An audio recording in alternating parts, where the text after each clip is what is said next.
Hey there, Cosmic Warriors, and welcome to this live reading session with me, Hannah. So I'm just going to wait for people to join, see who shows up. Okay, go there. Okay. Yes, so some live readings, the instructions on how to book can be found in the description box. These are mini readings, of course. But if you would like to book a field reading with myself, then go to hannahselsewhere.com.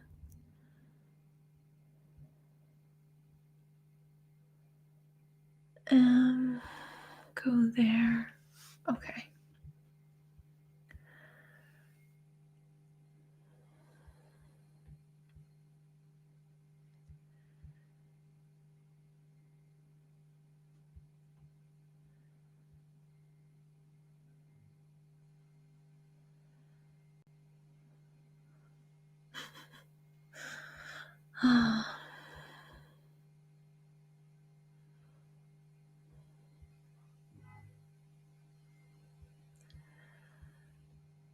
We'll see who joins, and if anybody is interested in booking a live reading this evening. I'm just looking outside at the cat, so that's what I'm doing in the meantime. And even if you want to say hello, I'll even check my YouTube.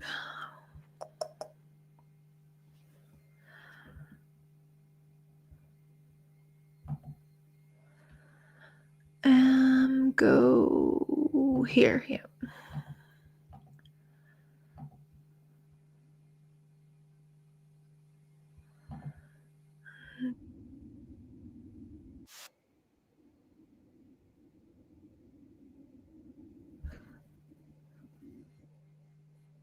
Whew. All right.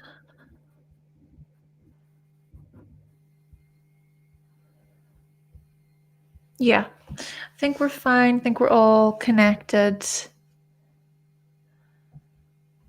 Yeah, I'm just going to wait and see who joins, who's interested. And if not, that's all good. I can come back another time, another evening.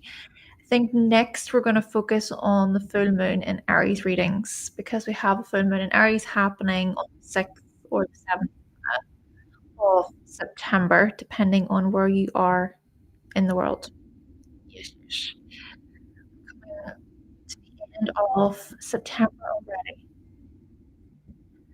Usually, whenever Virgo season comes around, I feel quite good. It's like a new beginning thing for me because I do have Virgo rising, like a rebirth almost. But this Virgo season that we recently experienced, or the most recent one, just not the same. It hit different, and I guess it does make sense with the eclipses, the intensity of things, just feeling that compression lately, the pressure that is certainly how I felt over these past number of weeks. So I am hoping that matters do ease. I think they will because we are gonna gradually move away from the intensity of eclipse season. We're already doing it. It's already happening. Another couple of weeks or so, yeah, the intensity won't be as strong.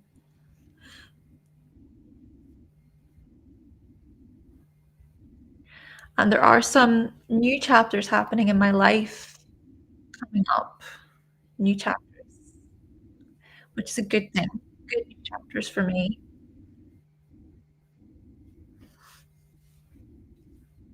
Yeah,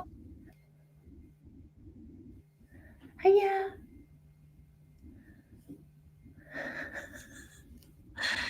Uh, if anybody even wants to say hello,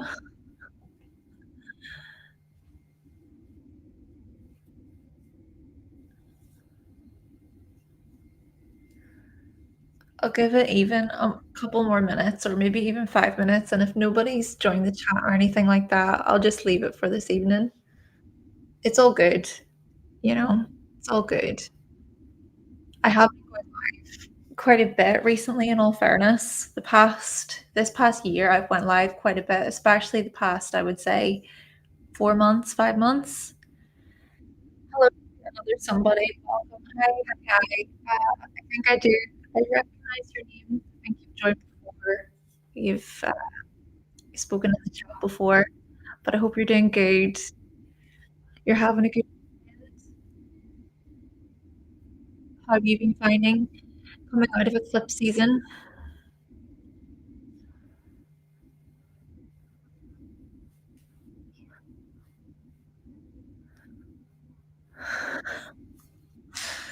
Uh,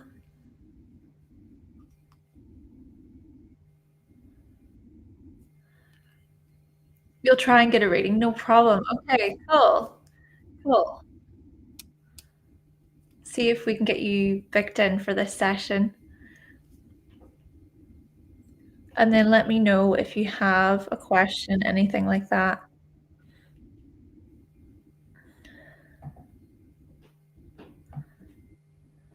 Okay, so we have someone who has booked, and I'm gonna go ahead and put in your information. Give me a moment whilst I do that.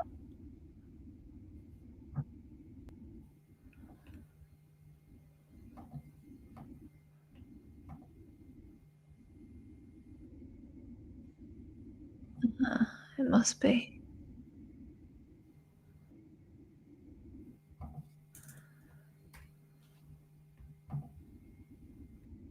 this one, yeah.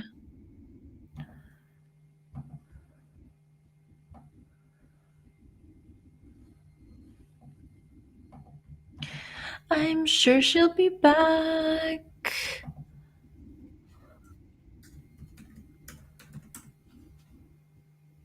Uh-huh. Also, hello to Tushar. Tushar, I hope I'm pronouncing your name correctly. Welcome to you. And another somebody, you say that you felt the lunar eclipse more personally. Yeah, the lunar eclipse in Pisces. Right. Continuing on to this location.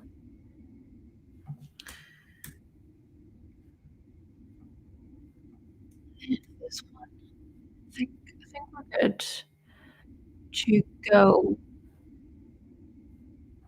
And this is for, do excuse me if my pronunciations of anybody's names is incorrect, but this is for Leif.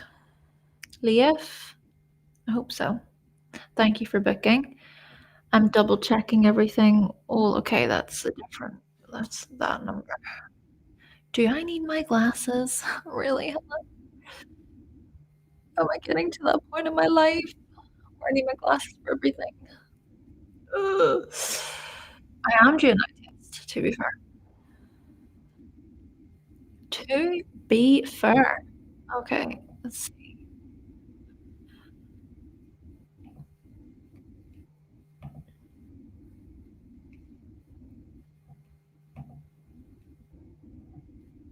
Fabulous. Yes, yes, yes. And let's do that. Save that. By the way, Leif is Leif, is that you? Another somebody, Leif? Is that who you are? Because I just remember you saying about feeling the lunar eclipse very personally, and that makes sense because it happened at 15 degrees, and that was right on your sun in the first house. Oh my gosh, whoa we okay, right. Let me just get the info, and we'll present.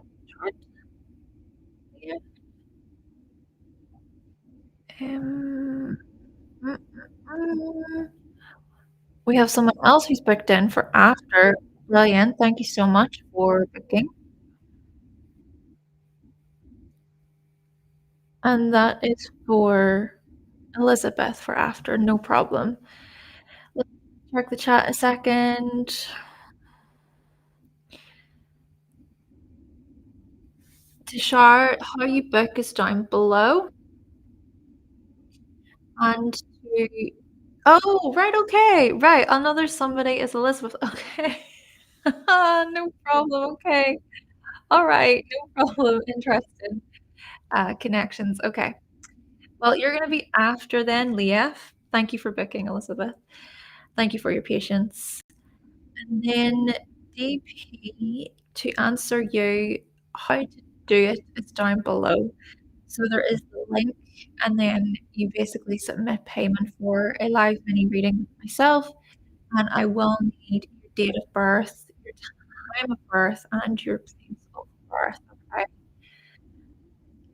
Now we're focusing here on the S chart.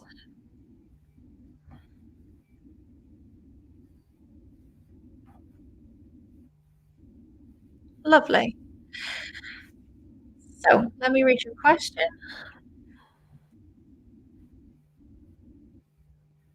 Mars and Cancer, and then the Pluto. Oh, uploading? Come on.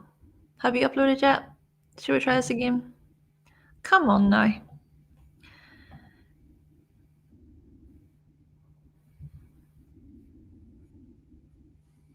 Okay, that worked. Oh my word. Can you see that chart? It just says it's uploading. That's never happened before. Let's see.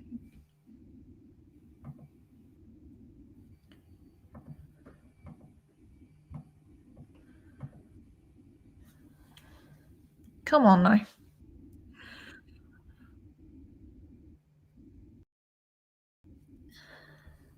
Um, could we do it a different way? Could we do this a different way? Will you work? Come on.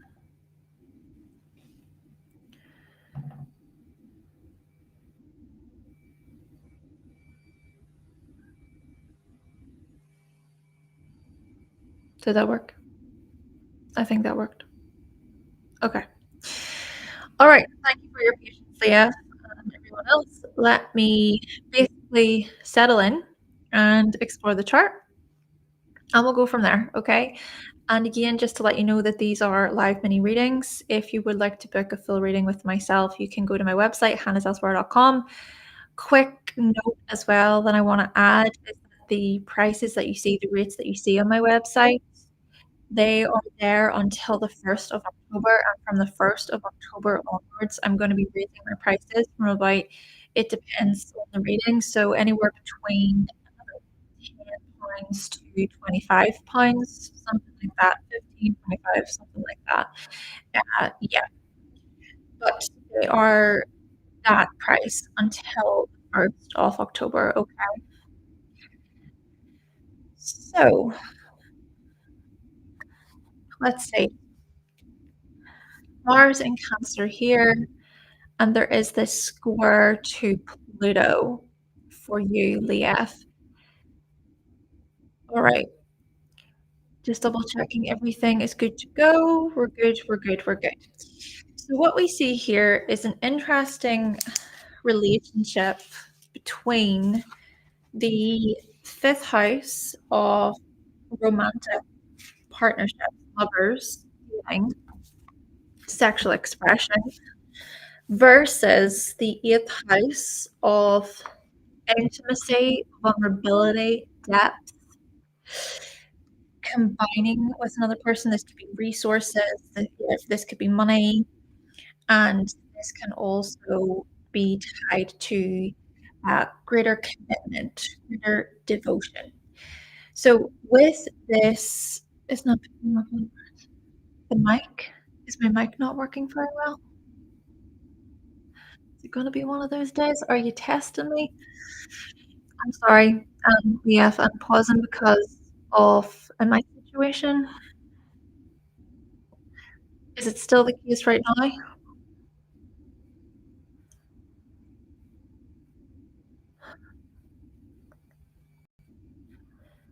If there are any major issues here with the technology, do not worry, because if I do not get through your live reading right now, I will send you your reading tomorrow. So by the end of the day tomorrow, I can do it behind the scenes. All right. Um, can you please work for me? I need you to work. We'll take it from the top after I've figured this out. Okay. Can someone just confirm that the mic is not doing that anymore? I'll just say blah blah blah blah blah blah blah blah blah blah. Gobbledygook. Try and check. I just want to try and check my sound. Is it improved? Are we good? Can we go further here? Saying things because I check. Hello to Miss Sunroad. Hi, hi, hi. I hope you're doing good. I hope you're having a lovely weekend. Thanks for joining. I am just pausing right now because I'm trying to make sure that the mic is working because we have a reading and someone has booked. Someone has booked, and I want to make sure that everything goes well. I'm gonna continue. It's cutting out every once in a while. Okay, it's cutting out every once in a while. What can I do about this? What can I do about this? What is going on? It's weird. Yeah, my mic is weird today. Right. Should I? Okay, I'm gonna try something. I'm gonna try something and let me know.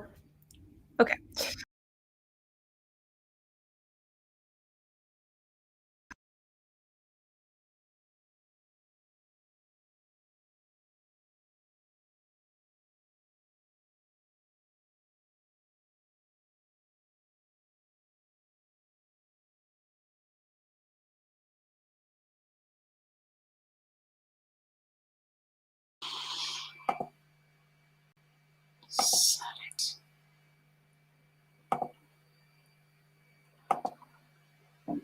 Go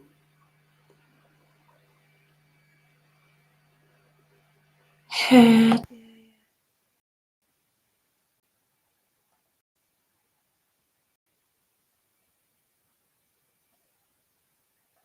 How is this? How how is this? Is this okay? Can you make out what I'm saying now?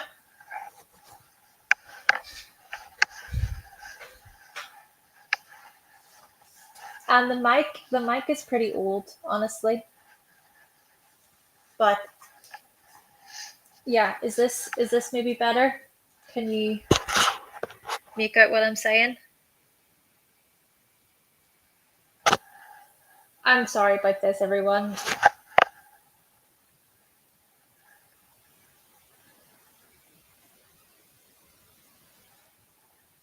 CP, no problem. Thank you.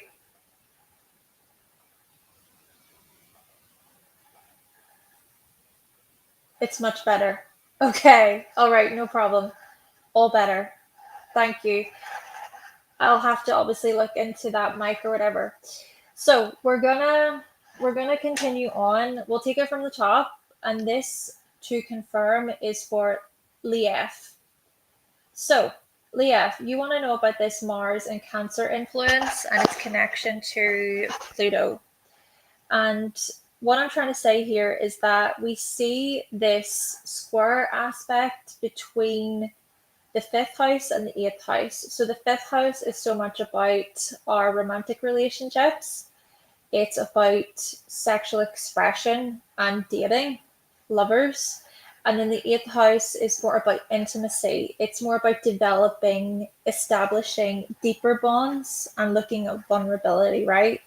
So to have this particular square within your chart between Mars and Pluto, we see here something that can be somewhat at its worst, very volatile and very explosive. But at best, we see here the potential for deep transformation and a great deal of honesty and openness, especially when it comes to emotional matters, emotional investment within your relationships here. Now, this can maybe also indicate that you have experienced some kind of turbulent separation or breakup, possibly a major divorce throughout your life, or it's that you have experienced these types of relationships throughout your life, right? Where it's almost like the messaging of relationships is that they all end in destruction or chaos, or maybe certain people cannot be trusted. So there's something here about your North Node journey in the 8th house, right? You've got North Node in Libra. There's something about this that speaks to you trusting. This, for example, could be trusting in partners, trusting yourself.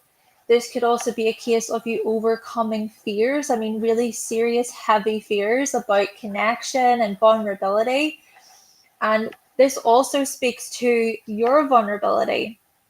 You possibly opening up, especially about any weaknesses or any fears that you have with relation to partnerships.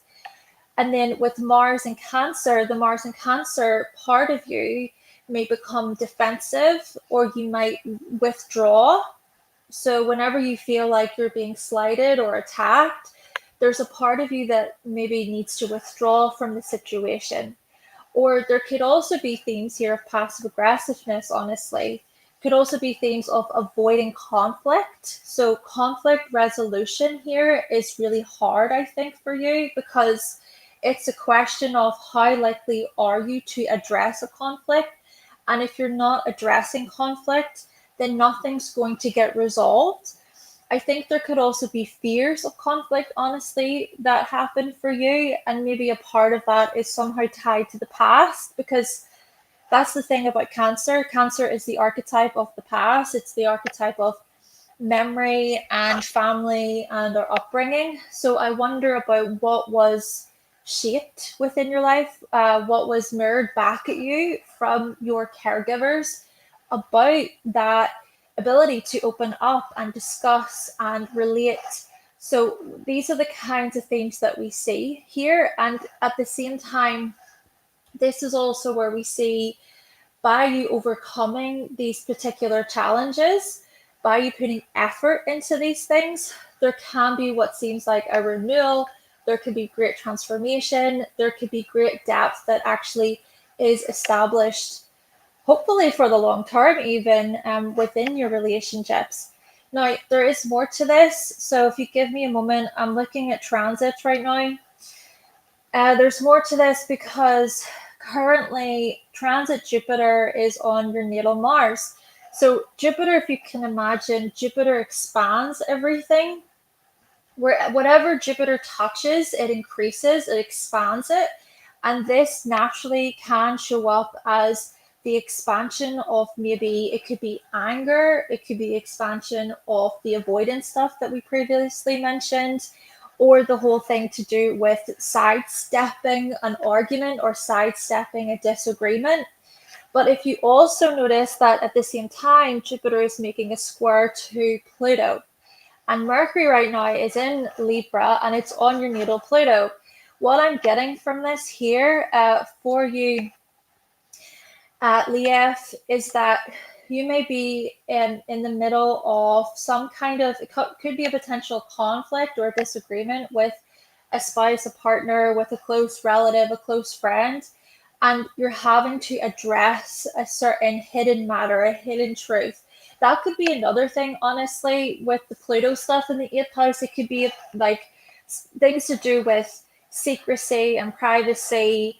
It could be also about family traumas and generational trauma that is passed on really through the family line, especially when we combine that with Mars. So this within itself does point towards change. It points towards the ability, hopefully, to overcome this particular challenge through healthy communication, through healthy listening skills, social skills. Mercury in Libra strongly speaks to feedback. It's the feedback that you gain from other people. And at the same time, the transit Mercury is making that square to your natal Mars. So with feedback that is being received, that could be seen as an attack. That could be seen as a defensive thing too.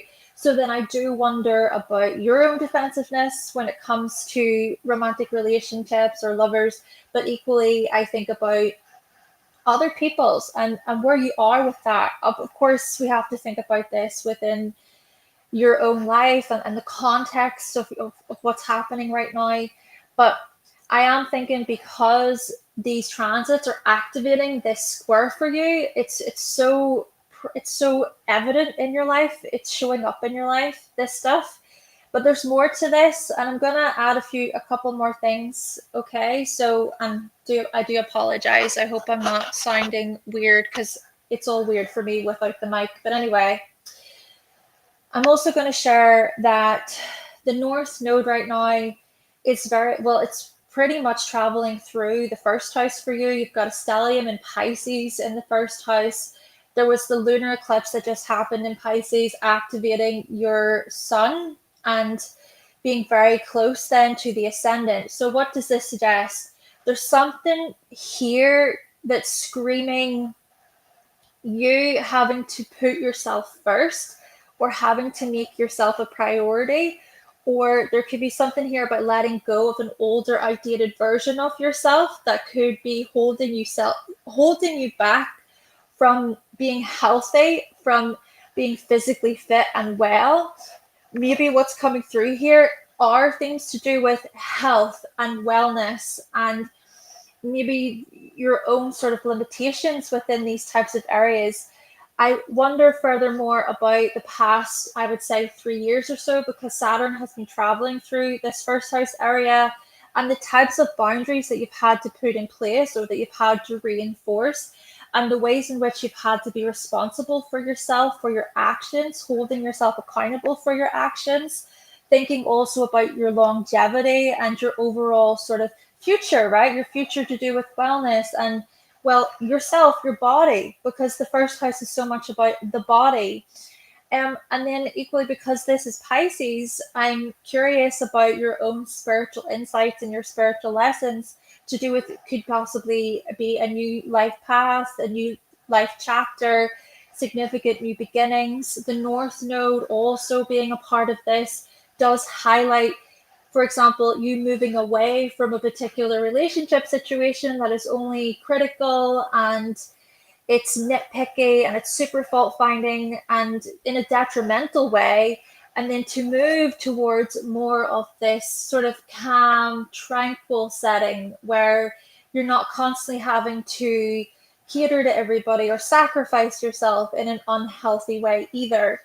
So what I'm really trying to get at here is that I wonder about your own personal expression of all of your Pisces planets, because at best, with all of this stuff in Pisces, this can suggest you being very empathetic and compassionate, you having more of this fluid, flexible outlook on life, you being able to adapt to change quite well in this way.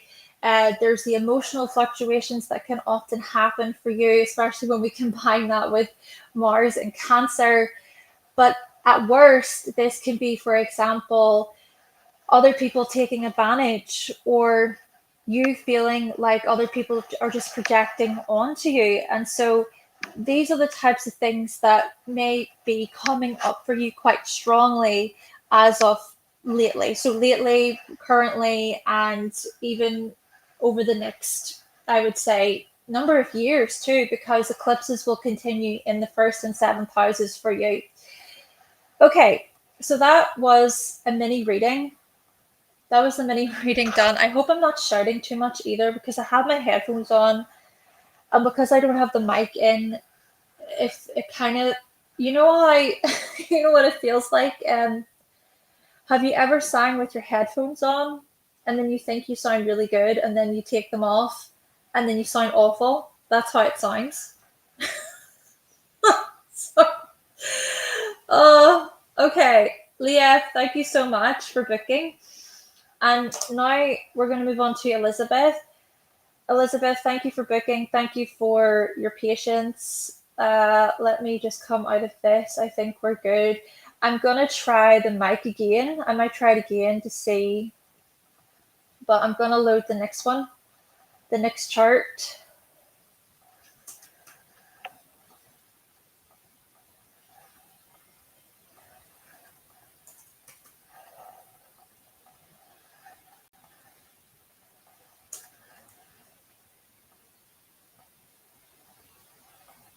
Again, folks, these are mini readings, and if you would like a full reading with myself, go to hannahselsewhere.com.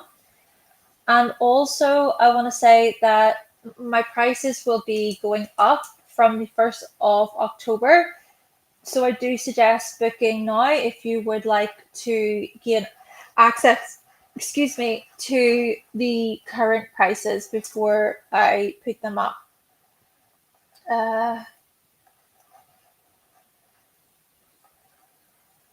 Yeah, I think that's okay. Okay, TP, no problem. Thanks. I'm just glad that it's working again. I have been having issues with that mic. Oh, there's the cat back again. Hi. You're going a bit mad out there. She's going berserk out there. She must have the zoomies. She's just darting from one area to another area.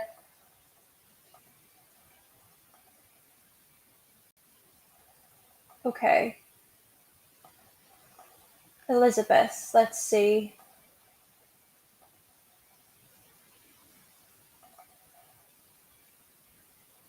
Here we are.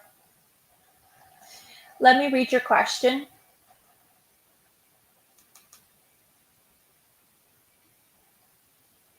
Started on the lunar eclipse. Oh, okay. Oh, interesting. The kind of secrecy. Right. So you said that it started around the lunar eclipse in Pisces, and the lunar eclipse happened right between Venus, the planet of love and attraction, and also Jupiter, this planet that can expand everything. Interesting. Okay, let's see. And in your 7th house of relationships, of partnerships too. And Pisces is a sign that is known for being quite hidden, right? The hidden self, secrecy. Here we go. So something else that I might say about this one for you, Elizabeth, let me even double check I've got all of your information in here correctly. I think I do. Yeah, I put it in correctly. Okay. Another thing about this to add is that the North Node right now is very close to those planets for you, right? So if you see there that Venus and Jupiter, like I said, they're in the 7th house of relationships, and the 7th house naturally is about attraction. And then we have the North Node coming along, and what's going to happen is the North Node will connect with both of those planets for you over the next coming months. So honestly, what I'm going to with this one is you're saying that this is a fling. And hey, maybe it could develop into something more, into something else. Even the moon, right? So the moon is the ruler of your 11th house of friendship.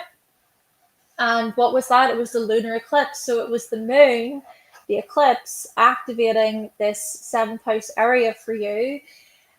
So we see that friendship quality. But I wonder about the developments of the relationship itself, that maybe it could grow into something else. It could grow into something more, or it could be people catching strong feelings, right? Because that's what Pisces can be like. Pisces is such an emotional sign.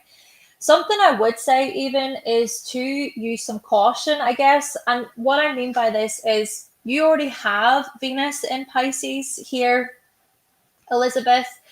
And so what that can maybe suggest is that you can tend to catch strong feelings when it comes to romance and love and attraction and so on. So in this regard, what I would possibly highlight is to be somewhat mindful of intentions and where you stand, where you sit within that kind of relationship yourself. Because what I wonder about would be you becoming super attached or emotionally invested, but then the other person might not feel the same. But then, it could also be where there is a lot of emotion, basically. So I just wanted to highlight that a little bit. But I see some type of growth there. Even Jupiter here could suggest like this abundance of feeling, this abundance of being attracted to someone, like an overwhelming attraction. But let me look at more. Let me explore more of this. Let's see. Okay, what we also notice is that these planets further make a bit of a square. Well, especially Venus. Venus makes a square to the moon and Pluto in the fourth house. So the way I'm going to even suggest this furthermore is there could be a part of you that may feel like you need to run away, or whenever you do catch really, really strong feelings, you might worry or you might freak out, or if it becomes super heavy and serious quickly, there could be that part of you that goes, oh, hold on a second, I'm not sure. So something I would highlight with this one is to be mindful of rushing in. That's what's coming through. It's the whole thing to do with rushing in, being impulsive, being reactive.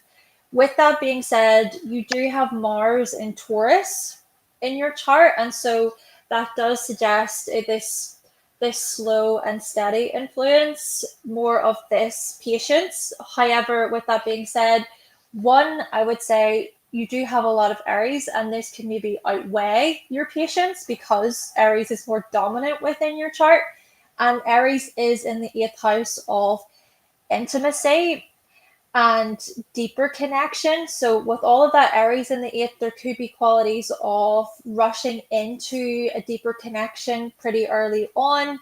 Now, at the same time, I also want to further say that Mars does make a square to Neptune in the 6th house. So this can further imply this idealistic view. Even I would suggest that Neptune is somewhat making a square to the Sun, given the degrees. We could argue that maybe the orb is quite wide, but basically what I'm trying to get at here is be cautious of being overly idealistic. When we connect that in with all of the Pisces, be cautious of over-promising, over-committing, saying that, you're going to be this and that, or you have all of these dreams and wishes and fantasies about the relationship, and then later on what you find is that you're disappointed and it leads to nowhere. With that also being said, we could equally look at this as a learning experience if that is the case. I think no matter the relationship, particularly with Jupiter in the 7th house, Jupiter says you will learn from your relationships, even relationships that do not last, relationships that are more challenging and difficult. Jupiter adds qualities of, okay, what can I learn from this? And then you can bring what you learn, your emotional wisdom from the relationship into the next relationship.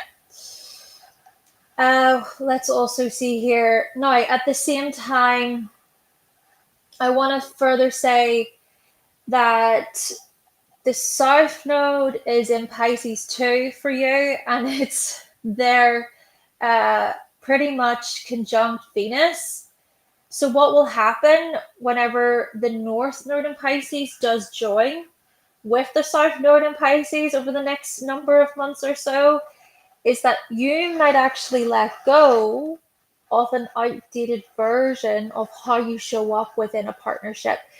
What is coming through here is this question of, oh my gosh, I can't believe this. Can you believe this? Did you ever think that we'd get to this point in our lives? Did you ever think that we would be together? Or, it's this whole thing of, wow, I never thought in a million years. And so you could very well feel pulled towards a whole different direction, almost not being able to know yourself or identify with the previous version of yourself because you'll have moved so far past it. Yeah, there's something about moving on, letting go, letting the past be in the past. Okay, what else? I also wanted to add this too, that Saturn equally is in Aries in your chart. So I was saying a moment ago that with all of that Aries, that could outweigh this steadiness, this patience, right? But yet Saturn still offers you some type of, I guess you could say, longevity or commitment or slowness. Saturn speaks to patience, but also Saturn speaks to you holding yourself accountable for your actions. So if there are any reckless or careless or whatever sort of moments, as far as love goes, as far as relationship goes, you may find that your Saturn return over the next coming years is going to teach you so much about devotion. It's going to teach you so much about commitment, integrity. And this integrity isn't just about others, it's about yourself too. It's about your own desires, your own wants, and actions, your actions.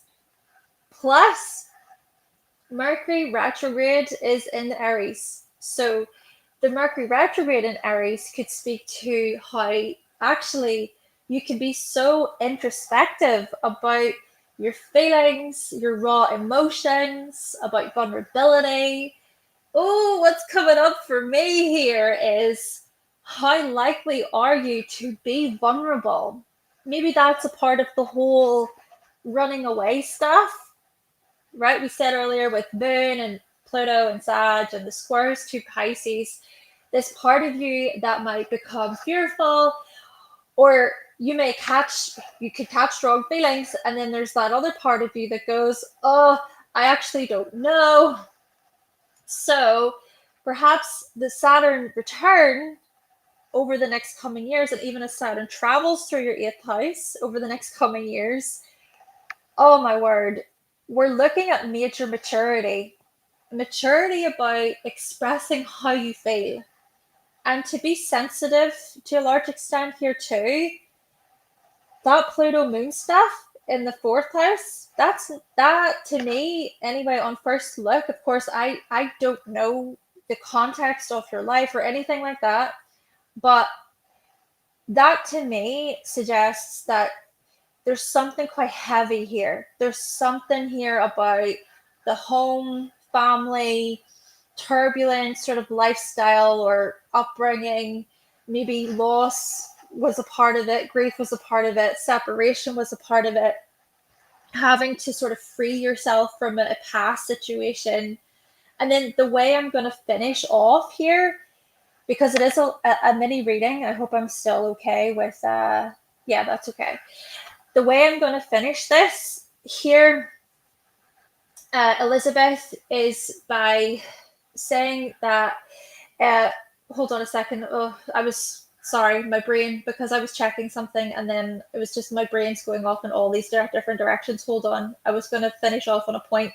Um, yes, the last thing that I'm going to say here is that with all of this really heavy stuff to do with the past and family and the home, be mindful of the part of you that in a way is trying to run away from the pain of that or the distress of that, and instead into the arms of other people. That would be something to maybe reflect on a little bit. At the same time, hey, because of the North Node coming along and applying to all of the seventh house stuff, we could see some more spiritual insights coming through for you. I wonder about even the spiritual exploration you've been doing over the past number of years, the inner work you've been performing over the past number of years regarding relationship, regarding codependency, regarding people pleasing, possibly, as Saturn has traveled through that seventh house over the past number of years. Okay, sorry about that. It's because I was trying to look at the screen at the same time, and then I was like, oh. Anyway, that's yours, Elizabeth. Thank you so much. And it sounds very accurate. Interesting. Okay. Well, thank you for booking. And we have then Denora.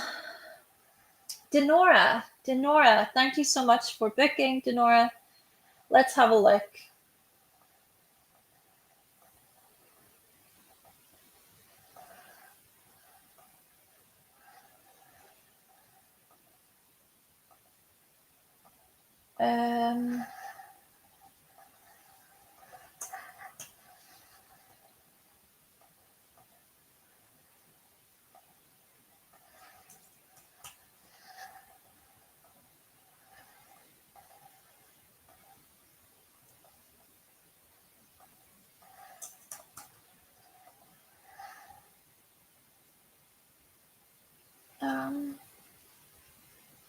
Okay.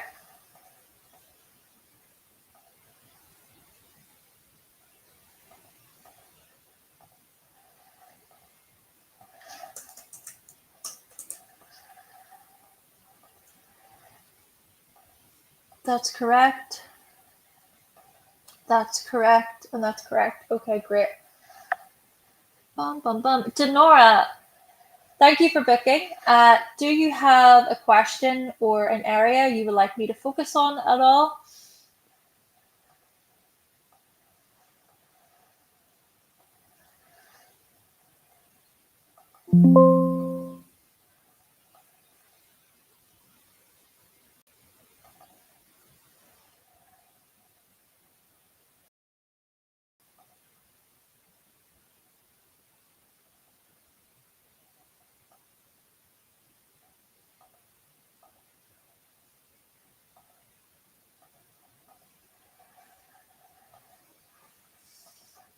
And if anybody else wants to book, excuse me, I'm very close to the screen, but that's fine.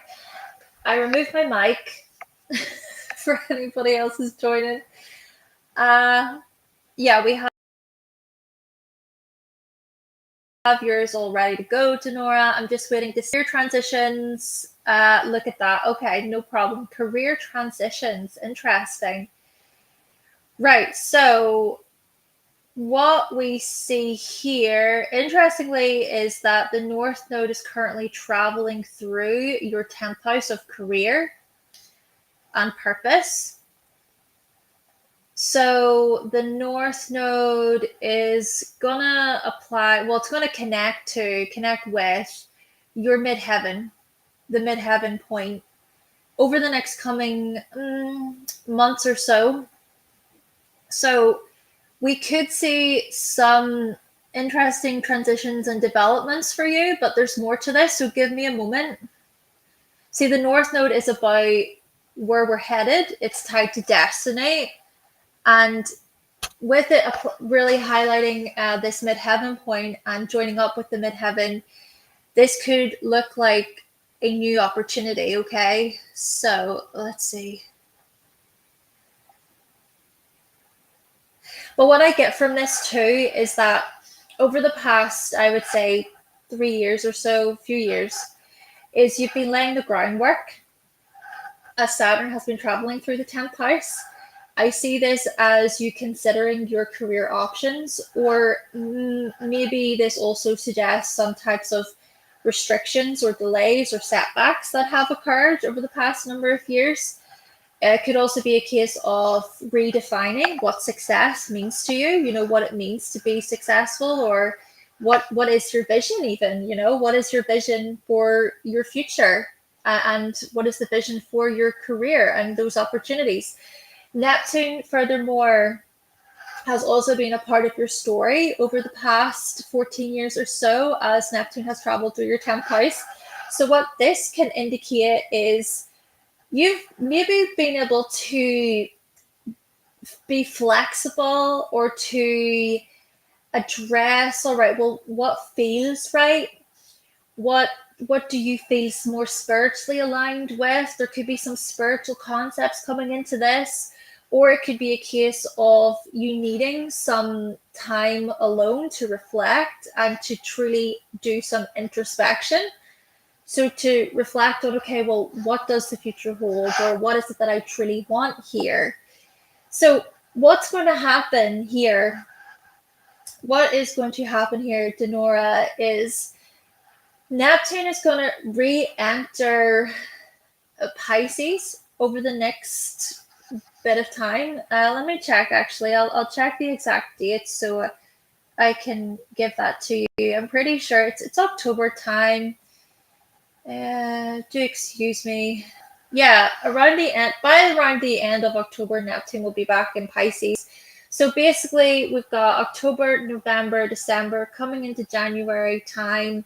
That can be a great time for self-reflection. It can be a good time to maybe reevaluate what it is that you want to build moving forward, or how it is that you've maybe outgrown particular career identities or positions or roles.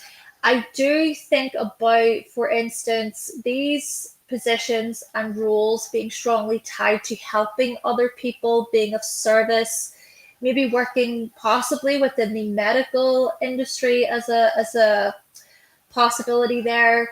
Or whenever we explore Jupiter and Neptune, which are the rulers of your midheaven, they are in Sagittarius in the 7th house. So I wonder about trade, international affairs, the news, reporting, journalism, media, broadcasting, teaching, lecturing. I wonder about those one-to-one dynamics, or those one-to-one partnerships there that have involved traveling abroad, or having to widen your scope in large ways over the past number of years. I also wonder about the knowledge that you have gained through partnerships and the feedback that you receive.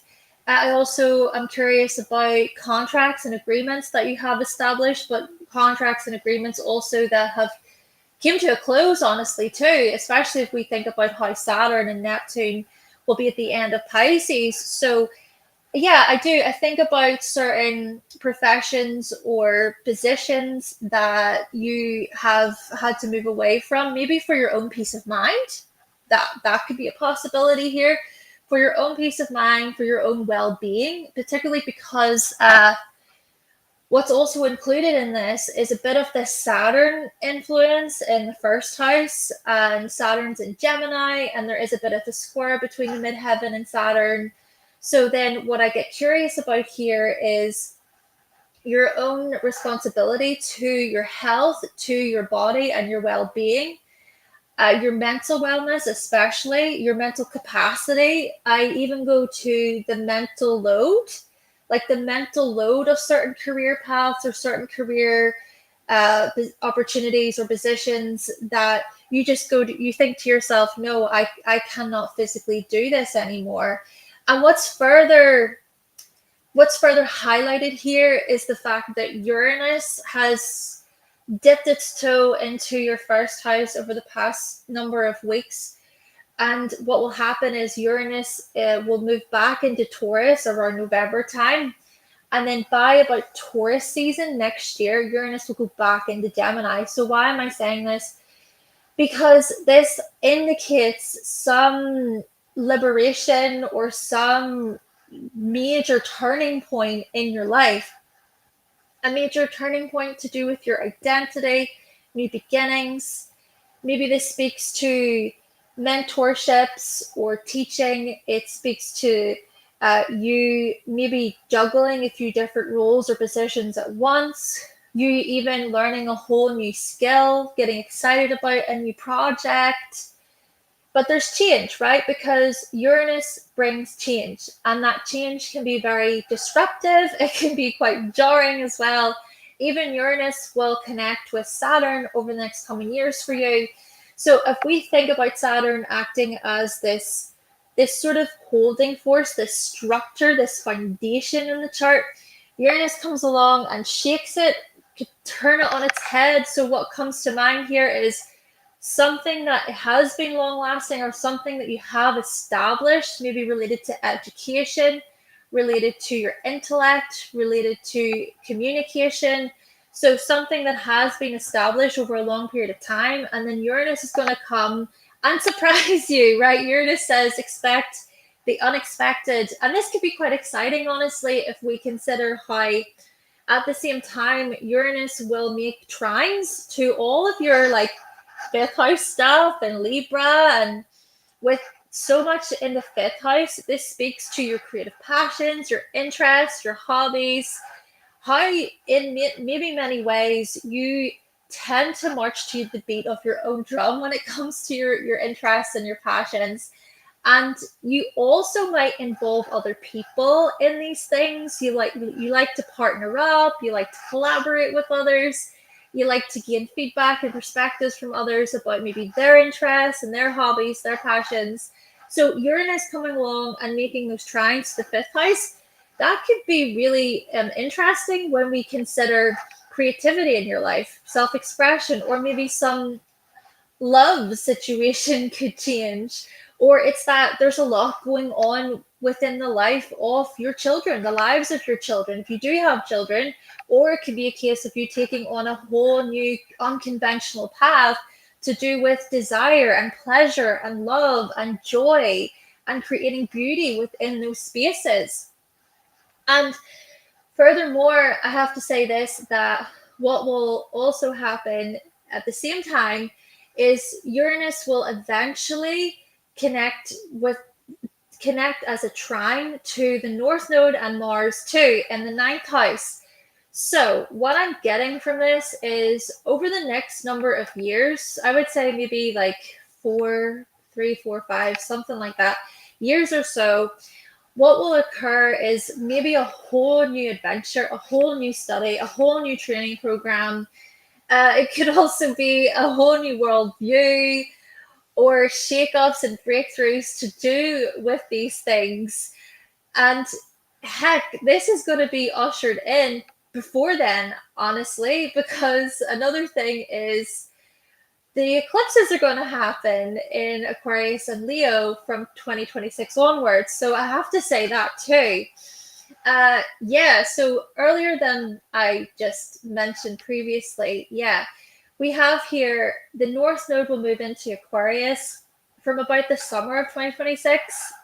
And then eclipses will begin in Aquarius and Leo throughout that year.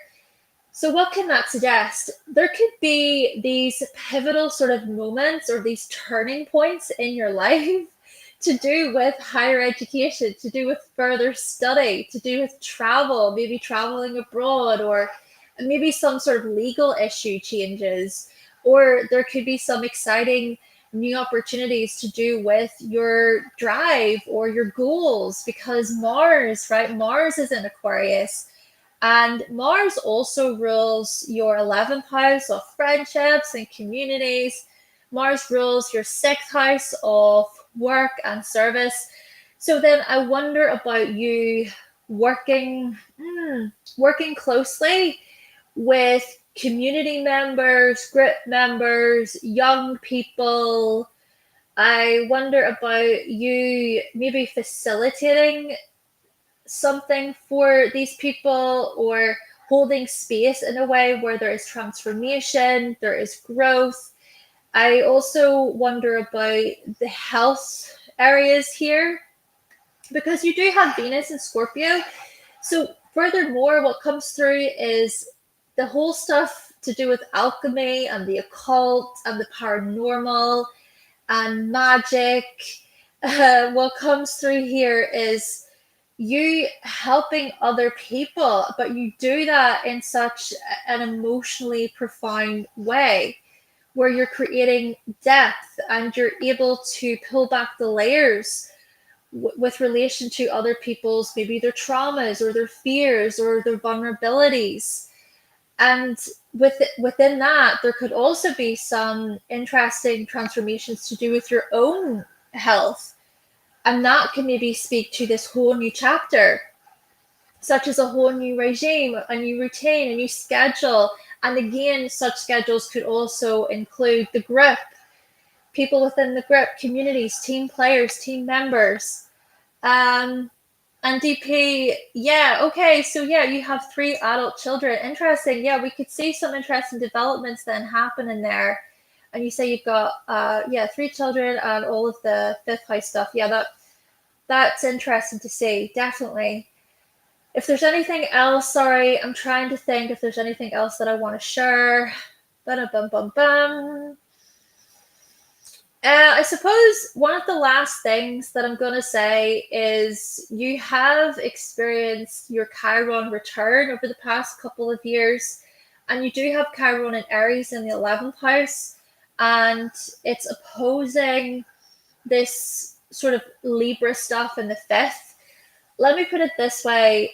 Over the past number of years, I think that you've really come into this whole new version of yourself when it comes to joining in.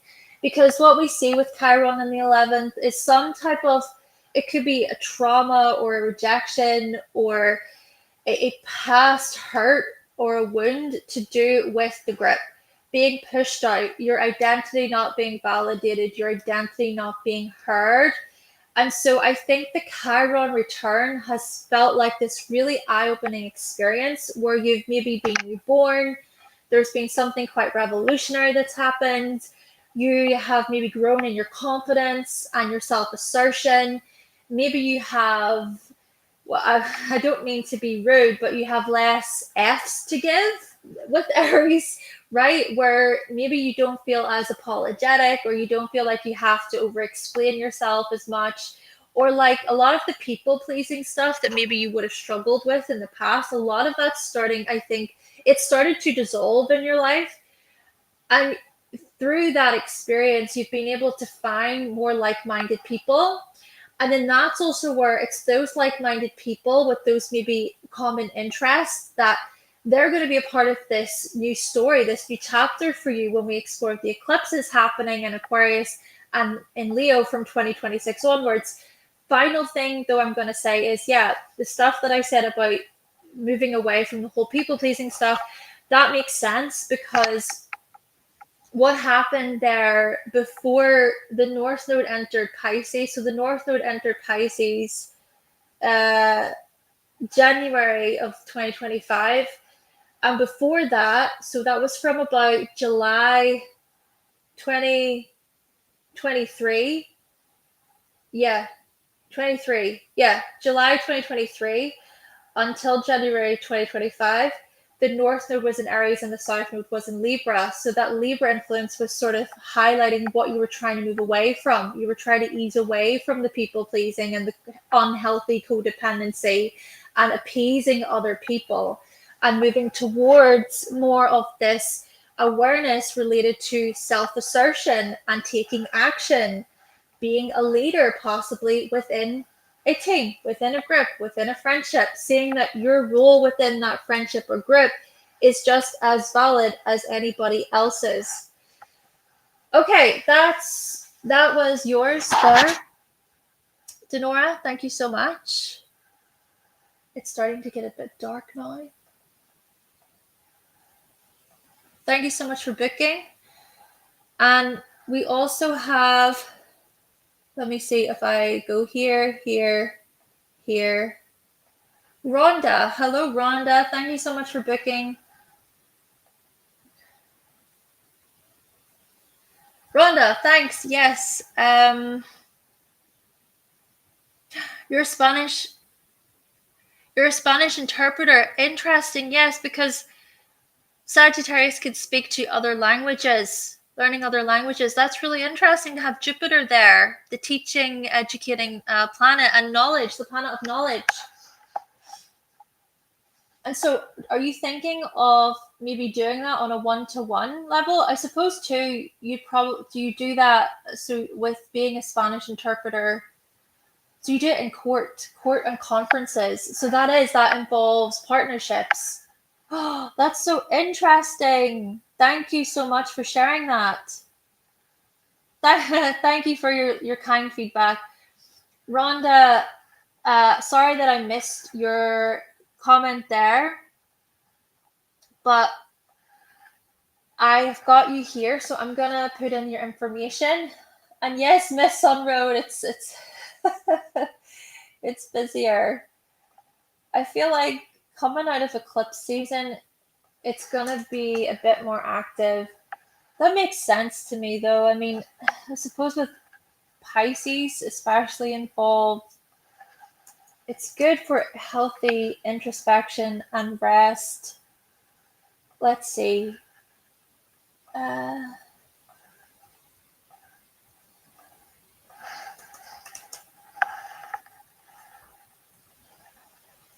oh.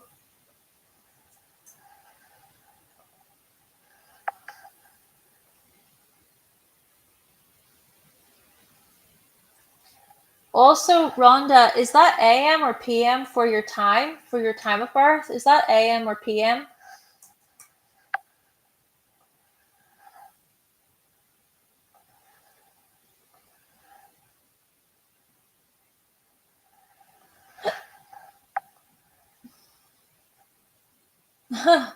Interesting. It's going to get quite dark here soon. I think this is going to be my final reading for this evening. So bear with me so I can say that we're fully booked. Give me a moment. Make sure that I have everybody.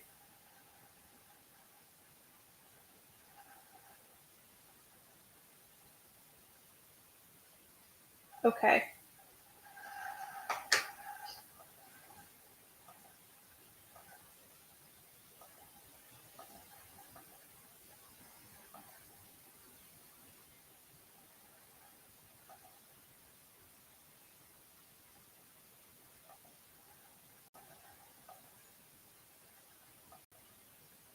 Go here. Bear with me. I am basically saying that we're fully booked for this evening.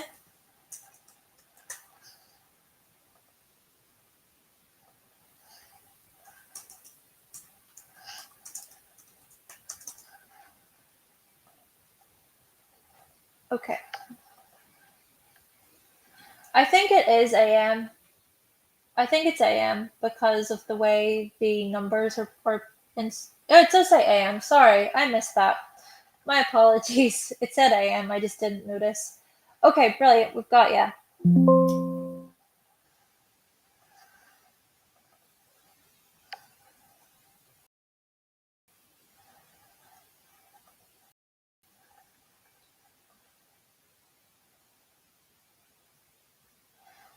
Quick reminder, these have been live mini readings, and if you would like to book a full reading with myself, go to hannahselsewhere.com. And furthermore, that the prices that you see on my website, they're going to change on the 1st of October. I'll be increasing prices. So if you book before the 1st of October, you'll be able to get those readings at that rate before I increase. Hello, Danielle. Hi. How are you doing? Good. I'm so glad. I'm so glad you are. I hope you're doing good. I hope you're having a lovely weekend. I hope work is going well. All right. Let me see. Rhonda. I do apologize, Danielle. I am in the middle of getting a reading up here. Okay, I think we're good to go. Let's double check. that right? I'm pretty sure that's right. Yeah. All right. Intimate relationships. Give me a moment, please, Rhonda. And you're going to be our final reading of this evening. Thank you so much, everybody, for booking this evening. And I do apologize about my mic. Hopefully, we'll be all good for the next time.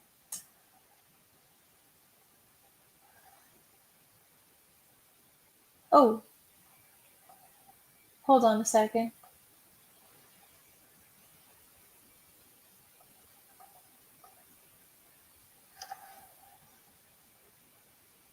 No, not you.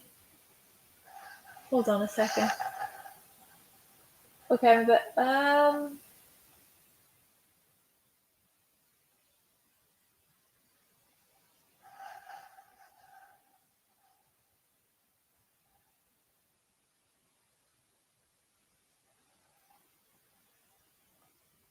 Rhonda, I have a quick question. Is this your chart? Am I getting that right? Sorry, because you're saying no, not you. I just need to make sure. I need to make sure that the reading is correct, the information is correct before I continue.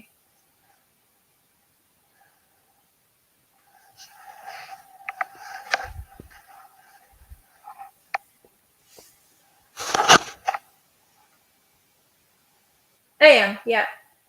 Okay, brilliant. We've got you here. I am. Right. So, intimate relationships. Intimate relationships. Well, the first thing I'm going to say here for you, Rhonda, I hope you can hear me, and I hope all is fine with the connection and stuff, but you have so much Scorpio here. So much Scorpio. I might even hold on a second. Let me see. Let's try this.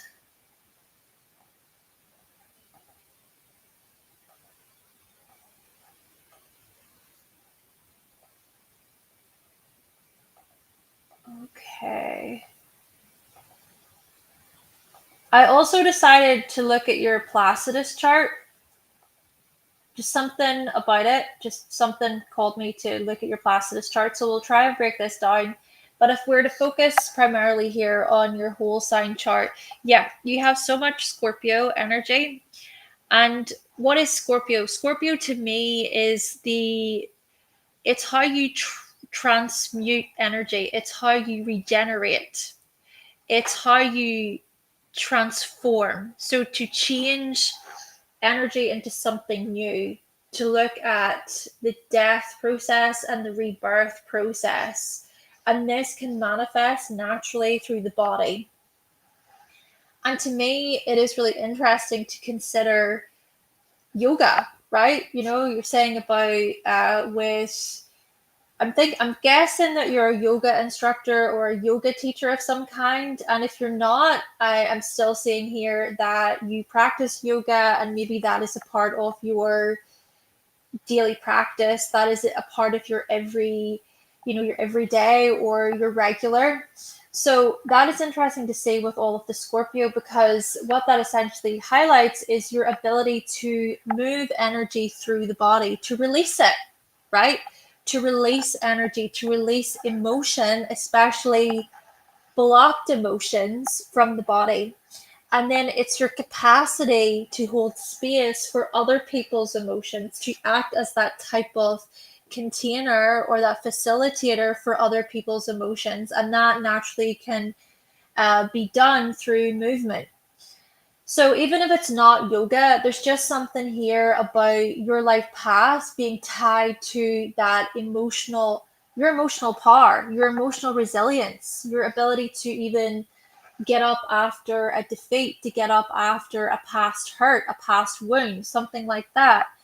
And I do wonder even about the types of experiences that you've had in life where you've been challenged. And this is where I also want to add the Placidus system. Like I said, just something for me said, okay, look at Rhonda's Placidus system too. So you have a lot of that Scorpio energy in the 12th house, actually. So that further highlights your spiritual practices, your spiritual wellness, and your well-being. And then what we also see using the Placidus system is that the ruler of Scorpio, Pluto, is right there on the midheaven. So looking at this transformative stuff being tied to your very career, being of service, helping other people, wanting to make a positive impact on the lives of other people. But the other thing to add is that even using the whole sign system, we see a similar sort of story. We see a similar sort of message because the midheaven is also in Virgo and it's in the 11th house. And the 11th house is about groups and communities. And then Pluto is also there with the midheaven, highlighting, okay, again, those themes to do with assisting other people through their own emotional blockages. And then what we also see is that Uranus is in the 11th house too, using the whole sign system. So this can manifest, for example, as liberation, breaking free, independence, thinking for yourself, getting other people to think for themselves, challenging the status quo. We also see that the North Node is in Leo in the 10th house, using the whole sign system. And then what this can indicate, it is your chart. Okay, great. Thank you for confirming. What this can indicate is that your life path, your trajectory is also it's also so much about leadership, self-employment, running your own business, creativity. I wonder about how you use creativity within your practice. I also wonder about how you use creativity within your everyday life, because you have Chiron also in the 5th house in Pisces, and that can speak to you addressing some type of wound to do with your inner child, to do with creativity, to do with self-expression. And so it's that spiritual awareness through that. It's the healing strategies through that, to act as that healer or to act as that guide, that spiritual sort of influence within other people's lives to help them. And then what we further see is that you have the Sun and Mars in Sagittarius. And what this indicates is just how much of an explorer you are, a traveler, how you're able to go after new opportunities really well. You can just go for it with this influence. And your creative visions, oh my goodness, and your ability to get other people moving, your ability to influence and impact other people in such positive ways through your guidance and your wisdom and your search for truth, your quest for truth, and earning money for this, earning money for your abilities, for your skills, for your talents, your gifts here. Financial independence also is coming through here, really financial independence. And then with the moon, furthermore, in Gemini, this speaks to your curiosity, your curious mind. This speaks to your desire to want to learn about the occult, to learn about the paranormal, to learn about divination, psychology, why humans do the things they do, to look deeper into things. I'm also thinking about scientific sort of elements here, and maybe the ways in which the universe is constructed. Maybe these are the types of things that you're really, really interested in. You get excited about this type of stuff, and then you want to pass on this information to other people. You've also got Jupiter in Aquarius, speaking to what I'm saying here. Now, as for intimate relationships, though, I do wonder about how you show up within your intimate relationships, and are there any unmet needs that occur within your intimate relationships? Is it that there is something here about heartbreak or heartache, or something here about avoidance? Maybe this could be avoidance could be coming from you, honestly, but there could also be avoidance coming from lovers or people that you attract. There could be some past situations that make you question in the very longevity or the validity of maybe a long-term relationship. And then I'm also seeing that Moon is in the 8th house, so there is a big part of you that craves intimacy. But intimacy, I think, for you is also tied to the mind. If someone can speak to your mind, if they can stimulate you intellectually, mentally, then that's when you're going to feel the most safe, the most protected, or like, oh my gosh, yeah, let's continue this. Or you're just going to feel more of that connection, right? But yeah, because you have so much Scorpio, you also will not be bamboozled, right? No one is going to pull the wool over your eyes. You're going to be very direct, possibly with people, or you might have this thing of just saying it like it is, or you might really express the intimate side of things. And if people act in immature ways about that or cowardly ways about that, that could be where you actually have to take a step back and go, this is not going to work out. This is not for me. Now, let me also take a look at this further. Let's see. I want to look at transits for a moment.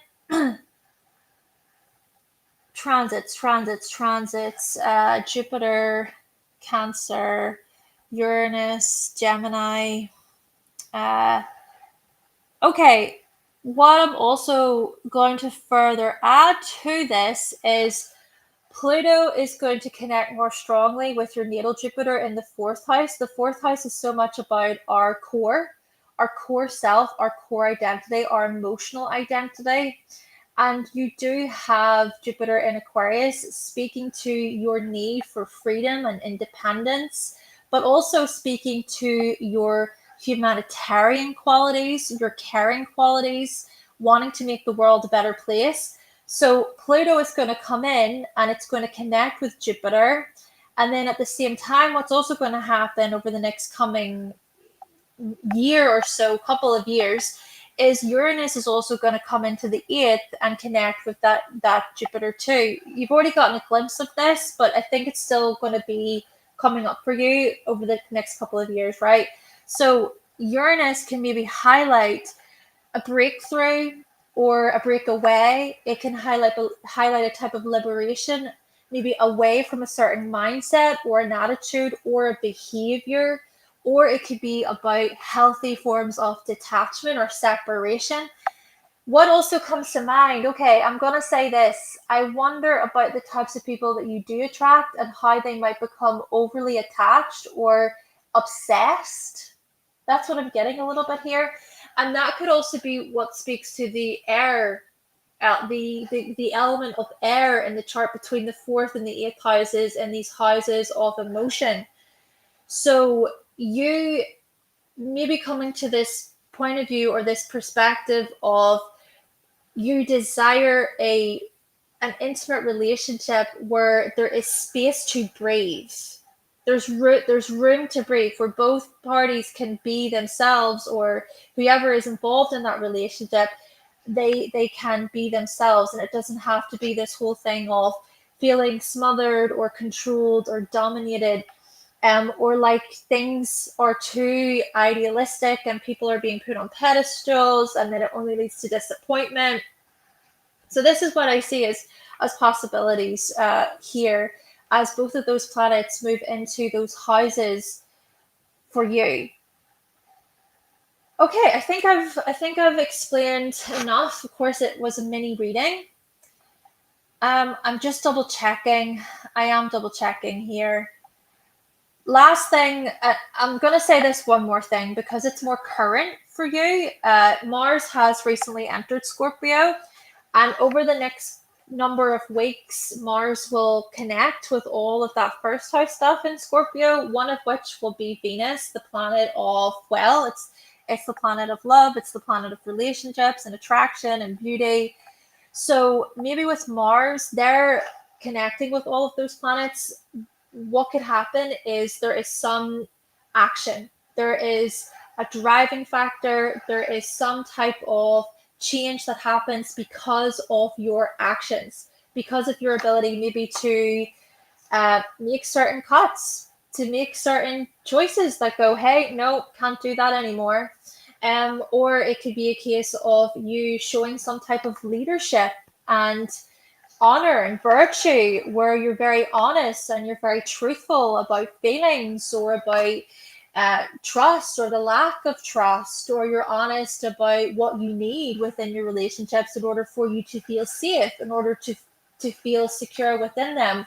However, having said that, yes, what that can also suggest is there could be the fears of vulnerability coming in. You know, Scorpio has has a tendency of not really being open at times because there's the fears of, well, what if this information is used against me at a later point? But then equally, I think that you're self-aware enough to know within yourself, okay, is this what you want or not? I think that you are someone who's rather perceptive, and so maybe this does further speak to trust, right? So for example, you're going to be able to know, okay, cannot trust that situation or that person, so there's no point really.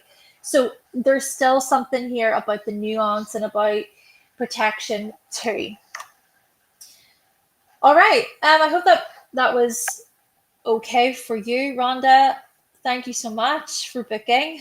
It shed light on your intimate relationships. It's getting so dark. I am disappearing, everyone. You can barely see me now. But this has been the session of live readings this evening. Thanks to everybody for turning up. I did not expect for so many people to book, but here we are. Thank you kindly. I hope that you have found your readings to be helpful. And I'm hoping to get back on then to talk about the full moon in Aries next. Yes, if you would like to book a full reading with me, go to hannahselsewhere.com. That is how you do it. But for now, everyone, I'm going to get going. Have a lovely Sunday, everybody, and take care.